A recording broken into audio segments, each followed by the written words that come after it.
बंगाल चुनाव के बाद हो रहे हिंसा और संस्थाओं का मौन रहना लोकतंत्र का ब्लैक होल है। इस चुनाव के बाद दो सवाल पैदा होने लग गए कि क्या चुनाव का मतलब सिर्फ वोट डालना है या असल इम्तिहान चुनाव के बाद शुरू होता है। लोकतंत्र के उत्सव की स्याही अभी सूखी भी नहीं है कि बंगाल की गलियां खून से रंगने लग गई हैं।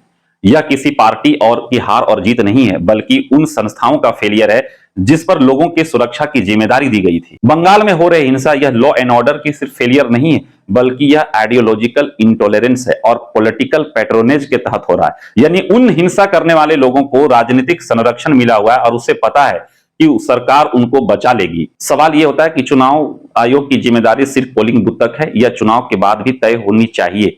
संविधान के अनुच्छेद 324 चुनाव आयोग को असीमित शक्ति देता है कि चुनाव को वह निष्पक्ष तरीके से कराए। इसके लिए उनकी जिम्मेदारी तय होनी जरूरी है।